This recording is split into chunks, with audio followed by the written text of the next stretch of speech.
आज 26 जनवरी के शुभ अवसर पर आप सभी का स्वागत है। माननीय कुलपति जी से अनुरोध है झंडारोहण करना चाहूँगा।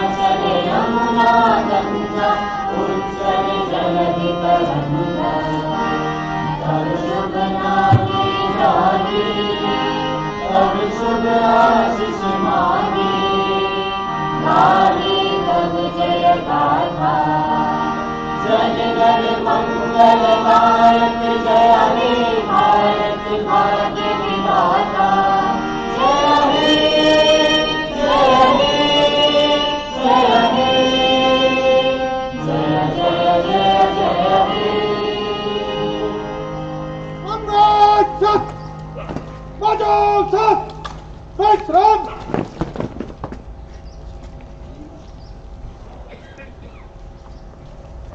छत्रपति साहू जी महाराज के कुलपति महोदय से अनुरोध है कि वो संबोधन करके हम लोगों को अनुग्रहित करें। माननीय कुलपति जी।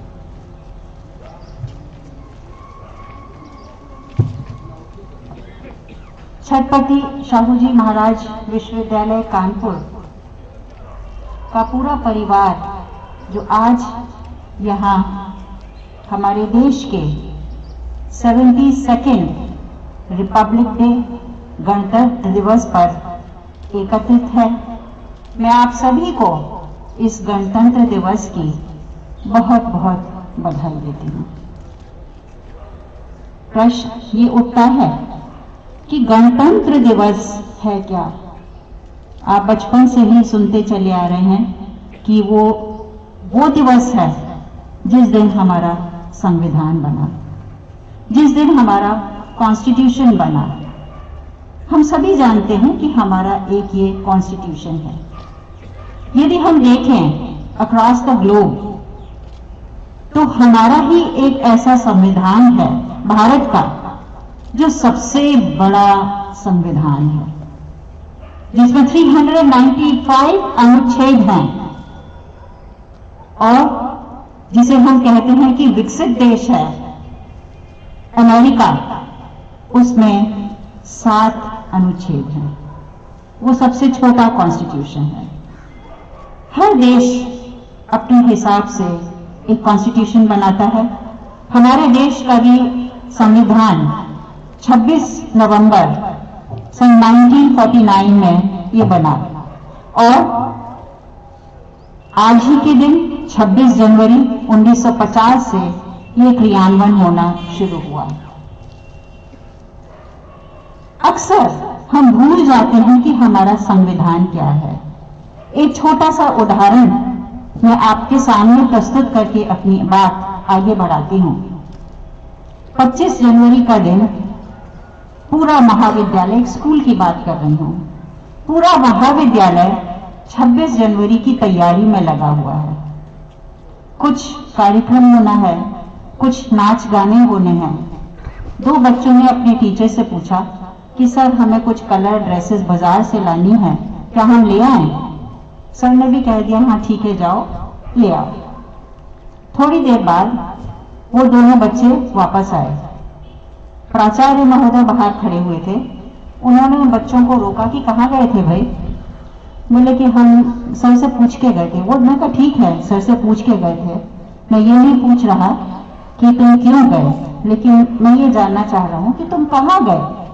बोले सर हम बाजार गए थे और बाजार जाकर हम कल की तैयारी के लिए सामान लाए हैं। बोले बहुत अच्छा किया। तुम किस पर गए थे?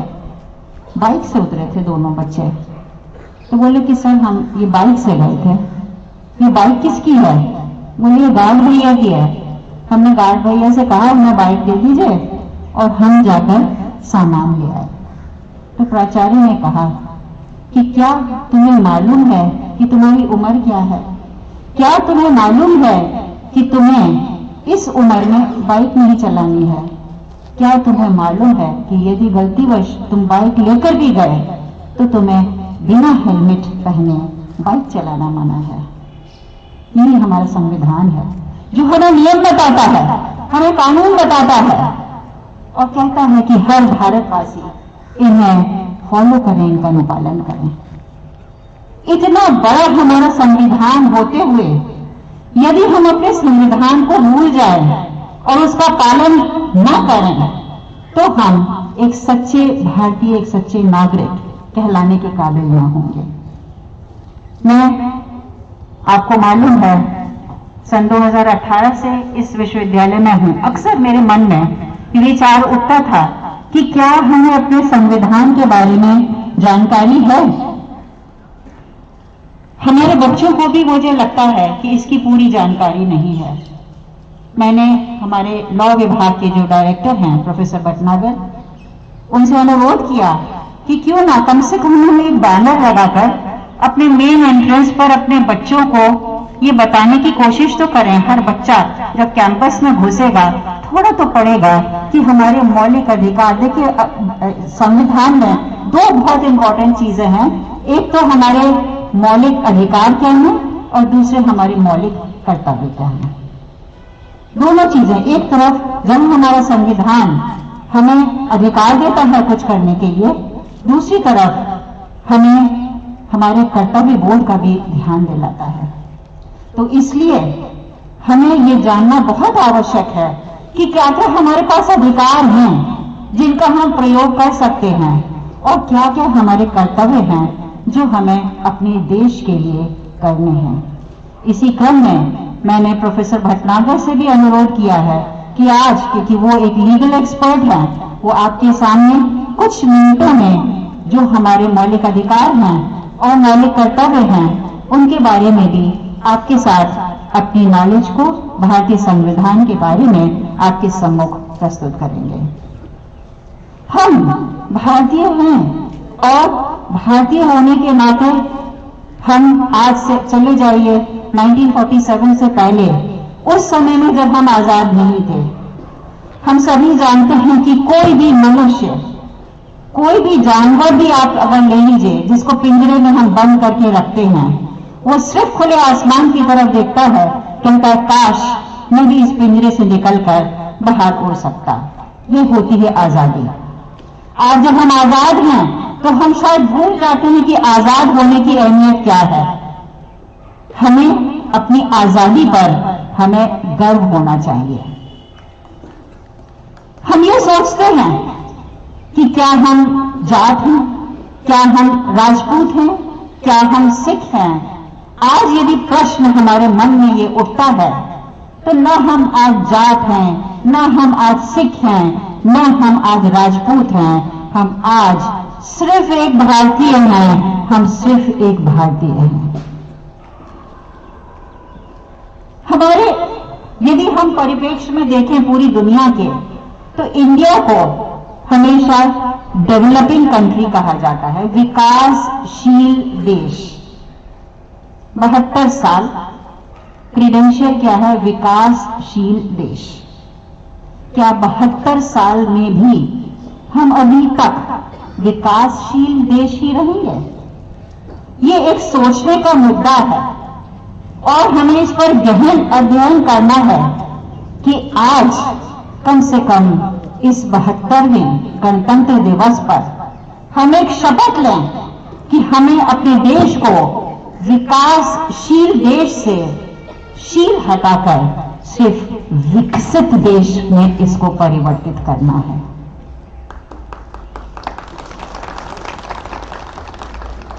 विकसित देश, क्यों आज अमेरिका कहा जाता है कि एक विकसित देश है? क्यों कहा जाता है कि जर्मनी एक विकसित देश है? क्यों कहा जाता है कि जापान एक विकसित देश है? और भारत के बारे में जब हम बात करते हैं तो वो एक विकासशील देश। कंटिन्यूअस, प्रेजेंट कंटिन्यूअस टेंस कब तक चलता रहेगा? हम लोगों ने एक मुहिम चलाया, माननीय प्रधानमंत्री जी ने 22 मई 2020 को कहा कि हम अपने देश को आत्मनिर्भर बनाएं। यदि हम इसमें सफल हो जाते हैं, अपने आप को आत्मनिर्भर बना लेते हैं, तो गया वो शील और अपना देश अवश्य ही आत्मनिर्भर बन जाएगा। आपको मालूम है कि हम लोग भी इस दिशा में कार्य कर रहे हैं और कानपुर विश्वविद्यालय आत्मनिर्भर कानपुर और आत्मनिर्भर भारत दोनों से जुड़ा हुआ है। आज हमें यह देखना है कि क्या चीज है जो हमें आत्मनिर्भर बनने से रोक रही है। हम क्या क्या चीजें आज भी आयात कर रहे हैं, कौन से वो चीनी उत्पाद हैं जो हमारी मार्केट को कैप्चर किए हुए हैं। क्या हम ये छोटे छोटे चाइनीज बल्ब क्या भारत में बना सकता है? कोविड के टाइम में आपने देखा कि भारत में भी कोई कोविड के केसेस कम नहीं हुए, लेकिन भारत सक्षम था, भारत उससे करीब करीब निकल आया। और वैक्सीन के मामले में आपने देख ही लिया कि भारत अग्रणीय रहा है। हर चीज में हम सक्षम हैं, हमारे पास पोटेंशियल है, हमारे पास रिसोर्सेज हैं। पूरी दुनिया में कहा जाता है कि इंडिया एक ओवर पॉपुलेटेड कंट्री है। हर चीज के दो पहलू होते हैं। जब एक ग्लास में आधा ग्लास पानी होता है तो हम ये भी कह सकते हैं कि ये आधा ग्लास खाली है, हम ये भी कह सकते हैं कि ये आधा ग्लास भरा है। यदि हम ओवर पॉपुलेटेड कंट्री हैं तो हमारे पास रिसोर्सेज भी तो ज्यादा हैं, हमारे पास मैन पावर भी तो ज्यादा है। क्यों ना हम इनको यूटिलाइज करके अपने भारत को विकसित देश में परिवर्तित करें। मुझे पूरी आशा है कि हम सब इस दिशा में अवश्य कार्य करेंगे। हम सब एक दृढ़ निश्चय, एक दृढ़ संकल्प लेकर आगे बढ़ेंगे कि हमें अपने देश को आत्मनिर्भर बनाना है, हमारे अपने देश को एक विकसित देश में परिवर्तित करना है। हम इस झंडे के नीचे आज खड़े हुए हैं। ये तिरंगा झंडा हमारी पहचान है। मेरी एक छोटी सी आदत है, मैं कई देशों में गई और कोई गिफ्ट ले जाने के बजाय मैं एक छोटा भारत का झंडा हमेशा अपने साथ एक निकल रखती हूँ और जिससे भी मिलती हूँ अपना परिचय देने के बाद उनकी टेबल पर एक वो भारत का झंडा जरूर कहीं ना कहीं खड़ा करके आती हूँ। आज से हम में और आप में इंडो पोलिश हो, इंडो जापानीज हो, जहां जहां जिन कंट्री में गई और उन लोगों ने इतना पसंद किया कि एटलीस्ट जब तक मैं वहां इंस्टीट्यूट में रही वो झंडा उनकी टेबल पर अवश्य रखा रहा और उन्हें भी गर्व हुआ कि हमने एक इंडियन साइंटिस्ट के साथ कोलैबोरेट किया। हम अपनी भारतीयता को फैलाएं, हम अपने कल्चर को, अपनी संस्कृति को, आज हम ये जिक्र कर रहे हैं कि क्यों हम अपनी संस्कृति को भूल जाते हैं। और देश भारतीय संस्कृति की तारीफ करते हैं, हम अपनी संस्कृति को भूलते चले जा रहे हैं। आज वो समय है हम सिर्फ यदि अपनी ओरिजिनलिटी को मेंटेन करके रखें, हम सिर्फ अपनी भारतीयता को कायम रखें, तो हम पूरे विश्व में अपनी एक अलग पहचान बनाने में सक्षम हैं। ये झंडा जो हमारी पहचान है, ये हमारी आन है, ये हमारी शान है, ये तिरंगा हमारा अरमान है और ये तिरंगा ही हमारा अभिमान है। मैं आप सभी को इस 72वें गणतंत्र दिवस की पुनः बहुत बहुत बधाई देती हूं और आशा करती हूं कि हम इस संकल्प के साथ आगे बढ़ेंगे कि हम अपने देश को अग्रणीय बनाएंगे। पूरी दुनिया में भारत की अलग एक पहचान होगी, हमें भारतीय होने पर गर्व होगा। जय हिंद, जय हिंद, जय हिंद।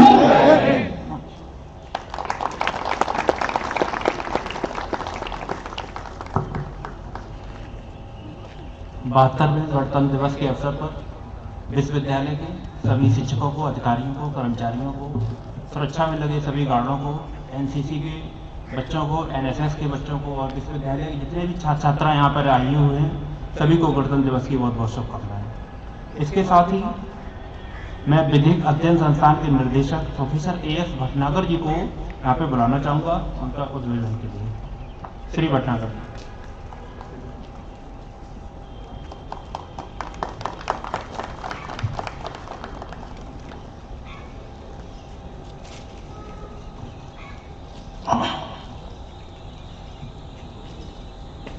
माननीय कुलपति महोदया, विश्वविद्यालय के अधिकारियों, मेरे शिक्षक साथियों,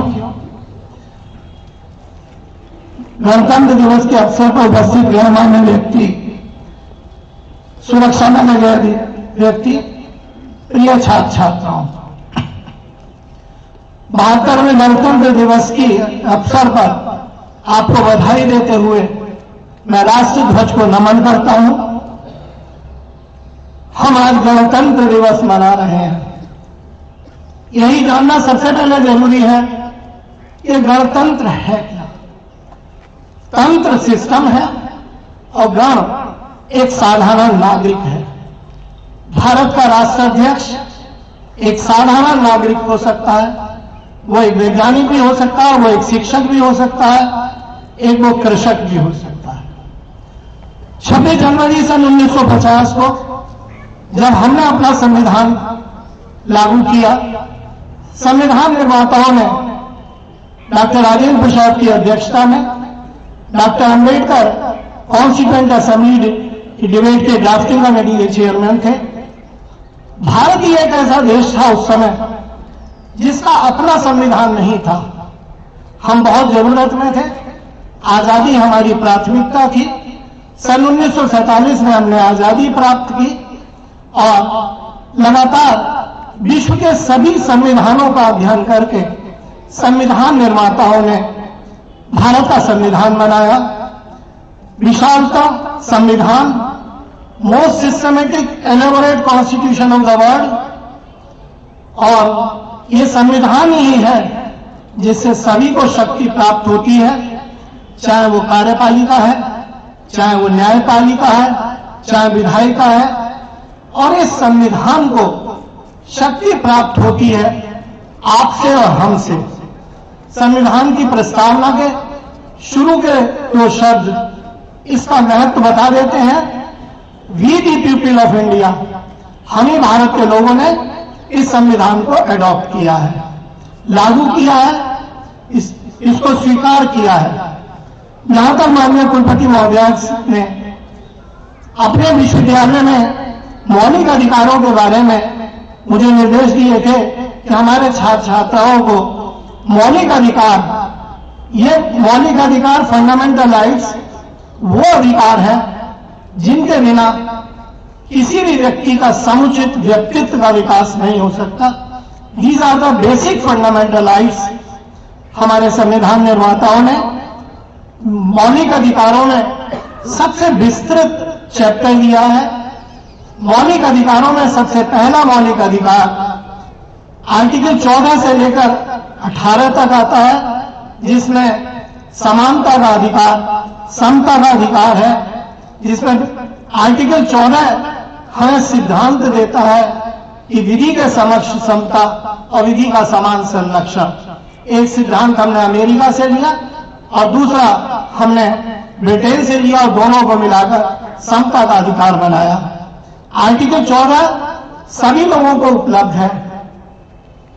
अनुच्छेद 15 से लेकर 18 तक इसके डिटेल्ड इंस्टांसेस दिए गए, जिसमें यह कहा गया कि किसी भी व्यक्ति को religion, race, caste, sex, place of birth के आधार पर किसी भी प्रकार का भेदभाव नहीं किया जाएगा, अनुच्छेद 15 के द्वारा।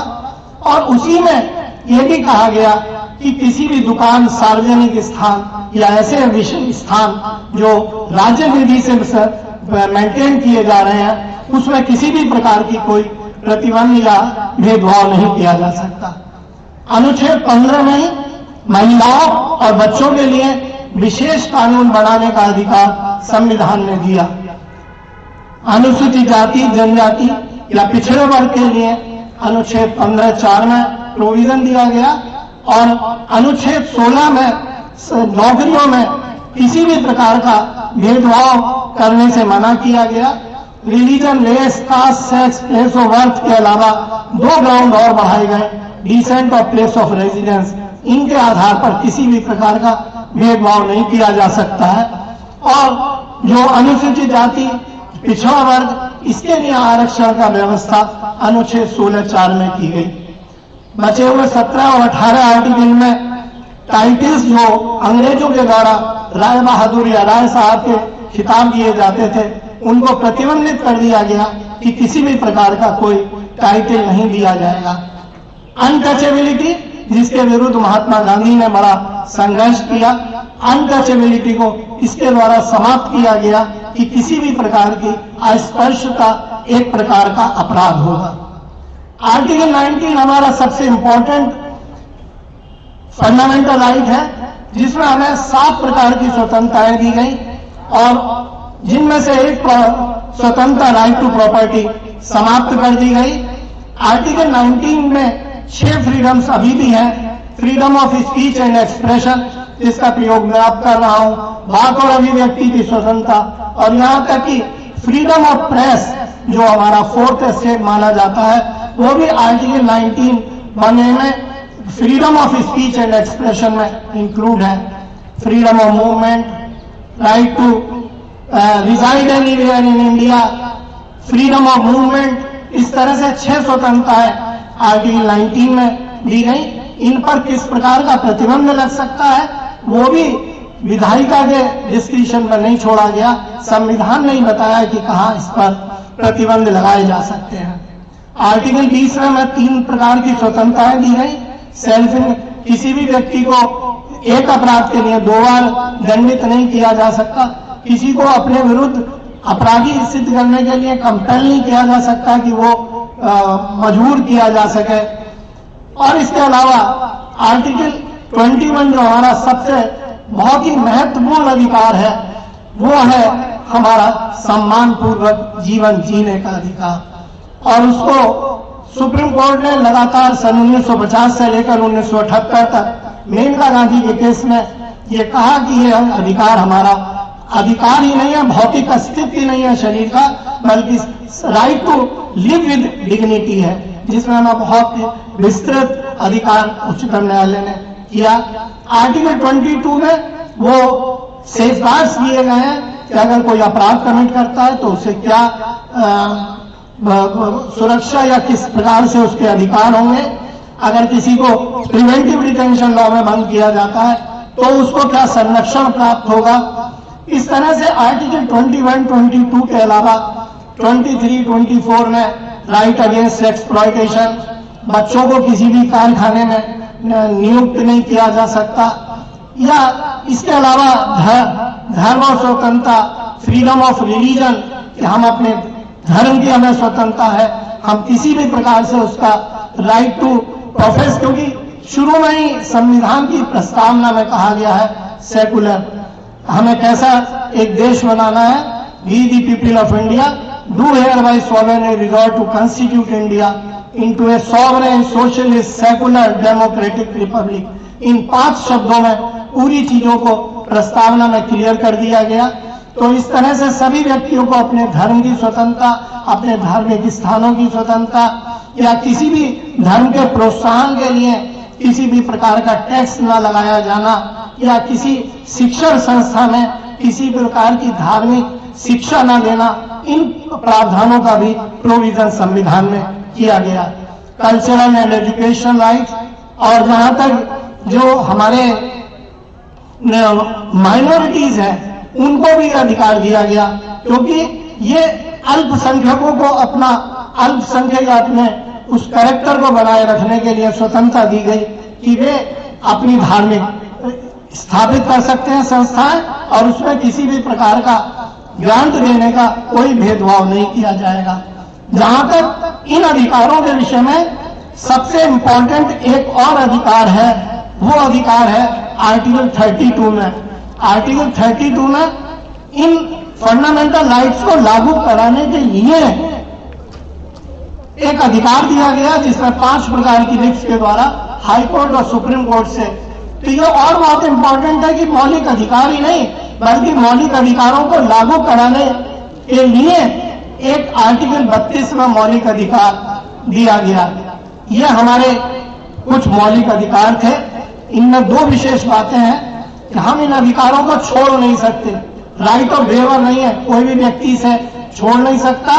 और ये कुछ अधिकार साधारण नागरिकों को भी प्राप्त है और कोई नॉन सिटीजन भी है, जैसे आर्टिकल 14 में या 21 में, उसको हर व्यक्ति को ये स्वतंत्रता दी गई है लाइफ एंड पर्सनल लिबर्टी की। ये हमारी कुछ स्वतंत्रताएं हैं। मैं माननीय कुलपति जी के निर्देशानुसार प्रयास करूंगा कि अपने विधिक अध्ययन संस्थान में हम इस प्रकार के कुछ कोर्सेज या इस तरह की विशेष लेक्चर आयोजित किए जाएं, क्योंकि आज की इस अवसर पर इतना समय ना आप सबका लेते हुए मैं यही कहूंगा कि ये हमारी मौलिक अधिकार बहुत ही संविधान निर्माताओं के द्वारा महत्वपूर्ण है। जहां तक फंडामेंटल ड्यूटीज के बारे में है, इन्हें फंडामेंटल ड्यूटीज बाद में जोड़े गए 42वें संशोधन से, और जिसमें जो हमारे कर्तव्य है वो हम खुद पालन करते हैं कर्तव्यों का। और उसमें कहा गया कि हम अपने राष्ट्र ध्वज, अपने नेशनल एंथम, राष्ट्रगान, अपने इन स्मारकों का आदर करें, हम अपने संविधान का पालन करें और जो स्वतंत्रता संग्राम में जिन भी महान व्यक्तियों ने अपना योगदान दिया उनके आदर्शों का पालन करें। और इसी के साथ साथ हमारे देश की एकता, अखंडता को बनाए रखने के लिए हम वचनबद्ध हैं। हमें कभी भी राष्ट्र सुरक्षा या राष्ट्र के उसके लिए राष्ट्र के द्वारा हमारी किसी भी व्यक्ति की सेवा ली जा सकती है। ये सारे प्रावधान फंडामेंटल ड्यूटीज में दिए गए।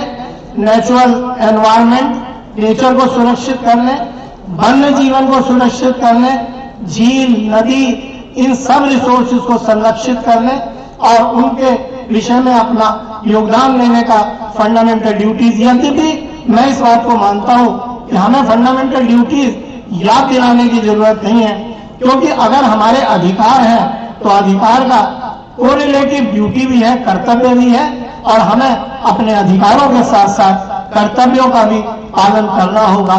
तो आज के इस अवसर पर मेरा आपसे यही अनुरोध होगा कि हम अपने अधिकारों को तो प्रयोग करें जो हमारे निर्माताओं ने दिए, लेकिन हम अपने कर्तव्यों को ना भूलें और उन कर्तव्यों का अनुशासित तरीके से, हृदय से पालन करें। और राष्ट्र को, जो राष्ट्र ध्वज है हमारा, जो हमारी शान है, उसको कभी भी उसको ऊंचा बनाए रखेंगे और उसके जो सम्मान है उसे सुरक्षित रखेंगे।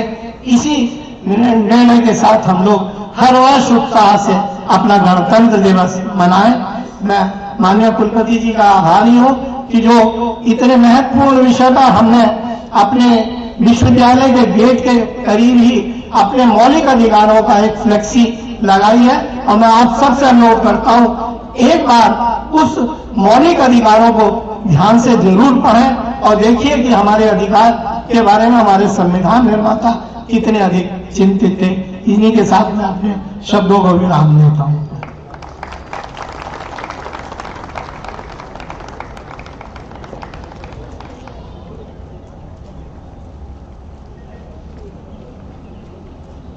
मैं प्रोफेसर भटनागर की बहुत बहुत आभारी हूं और एक निवेदन उनसे और करना चाहती हूं। हमने एक बैनर तो लगाया है गेट पर, हमारे जो मौलिक अधिकार और कर्तव्य हैं उनको बुलेट पॉइंट्स में उनको लाकर और बिल्कुल शॉर्ट में जो हर बच्चा पढ़ना चाहे उसको हम अपनी वेबसाइट पर डालेंगे, जिससे कि they become familiar with that. ये आपसे एक और अनुरोध है। धन्यवाद।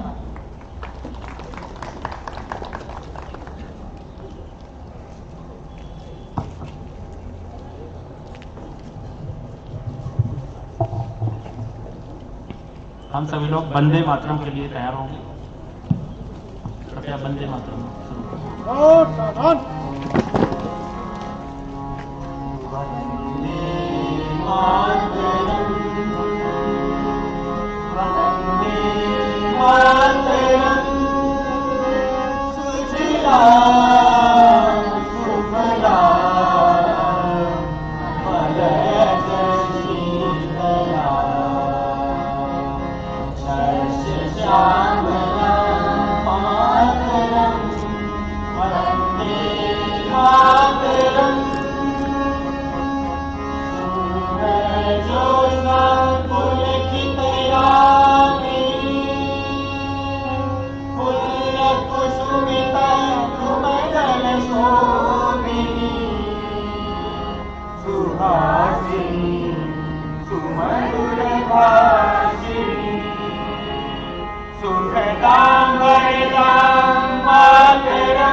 भारत माता की